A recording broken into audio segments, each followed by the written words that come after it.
இன்றைக்கி நம்ம சேனலில் ஈரல் தொக்கு எப்படி செய்கிறதுன்னு தான் பார்க்க போகிறோம். வெல்கம் டு சமையல் கற்போம். இது பண்ணுறதுக்கு ஃபஸ்ட்டு ஒரு கடாயில் 3 டேபிள் ஸ்பூன் எண்ணெய் சேர்த்து சூடு பண்ணிக்கோங்க. எண்ணெய் சூடானதும் இதில் வாசனைக்காக ஒரு துண்டு பட்டை, 2 கிராம்பு, 1 ஏலக்காய், கூடவே 1 டீஸ்பூன் சோம்பு சேர்த்து நல்லா பொரிஞ்சதுக்கப்புறமா இதில் 2 மீடியம் சைஸ் வெங்காயத்தை இந்த மாதிரி சின்ன சின்னதாக கட் பண்ணி சேர்த்துக்கோங்க.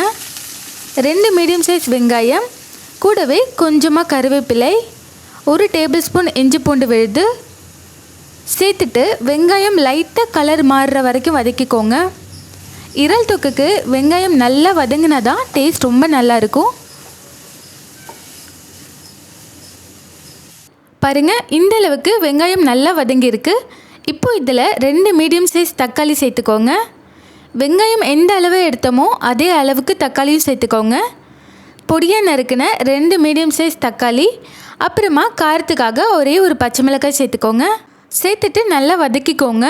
அடுத்து இதில் நம்ம மசாலாலாம் சேர்க்கலாம்.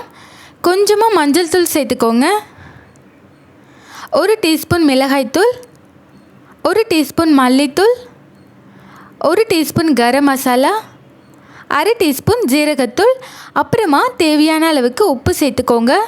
சேர்த்துட்டு இதை நல்லா கலந்துக்கோங்க. தக்காளி நல்லா மசிஞ்சு சாஃப்டாக வரணும், அது வரைக்கும் இதை வேக வச்சுருங்க. தண்ணி எதுவும் சேர்க்க வேணாம், தக்காளியில் உள்ள தண்ணியே போதுமானதாக இருக்கும். ஒரு மூடி போட்டு வேக வச்சோம் அப்படின்னா தக்காளி சீக்கிரமாக வெந்து வந்துடும். இப்போது இதை நல்லா கலந்து விட்டுட்டு ஒரு மூடி போட்டு வேக வச்சுருங்க. மூடி வச்சிடலாம். இப்போ பாருங்கள், தக்காளி நல்லா மசிஞ்சு வெந்து வந்திருக்கு. இப்போது இதில் நம்ம இறால் சேர்த்துக்கலாம். 1/2 கிலோ இறால் வாங்கியிருந்தேன். இறாலில் நல்லா சுத்தம் பண்ணிவிட்டு அதோட வேஸ்டேஜ்லாம் போக ஒரு 300 கிராம் இறால் இருக்குது, அதை உள்ளே சேர்த்துக்கலாம். தண்ணி எதுவும் இல்லாமல் இறாலை சேர்த்துக்கோங்க. இறால் வேகிறப்பவே தண்ணி விட்டு தான் வேகும், அதுக்காக தான். சேர்த்துட்டு இதை நல்லா கலந்து விட்டுருங்க. ஒரு 2 நிமிஷம் மட்டும் நல்லா வதக்கிட்டு மறுபடியும் மூடி போட்டு ஒரு 10 நிமிஷம் போல் இதை வேக வச்சுருங்க. 10 நிமிஷம் போல் ஆகியிருக்கு. இப்போ நம்ம ஓப்பன் பண்ணி பார்க்கலாம். பாருங்கள், நம்ம சேர்த்த எண்ணெயெல்லாம் பிரிஞ்சு வர ஆரம்பிச்சிருக்கு.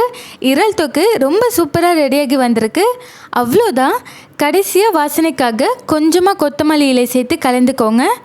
சாம்பார் சாதம், ரசம் சாதத்துக்கெல்லாம் ரொம்ப சூப்பராக இருக்கும். கண்டிப்பாக ட்ரை பண்ணி பாருங்கள். ட்ரை பண்ணி பார்த்துட்டு எப்படி இருந்ததுன்னு கமெண்ட்ஸில் சொல்லுங்கள். இந்த வீடியோ உங்களுக்கு பிடிச்சிருந்தால் லைக் பண்ணுங்கள். நம்ம சேனலை ஃபர்ஸ்ட் டைம் பார்க்குற நண்பர்களாக இருந்தால் சேனலை மறக்காமல் சப்ஸ்கிரைப் பண்ணிக்கோங்க. நன்றி, வணக்கம்.